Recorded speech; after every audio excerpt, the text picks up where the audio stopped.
My boyfriend broke up with me.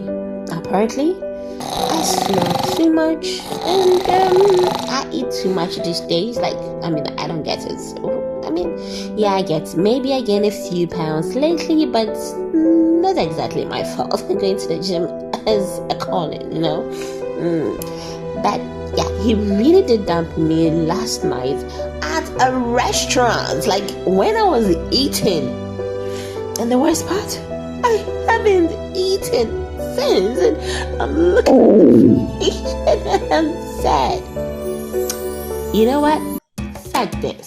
I'm going to throw a feast. I could lose a lover and wait at the same time. Like, that is double tragedy.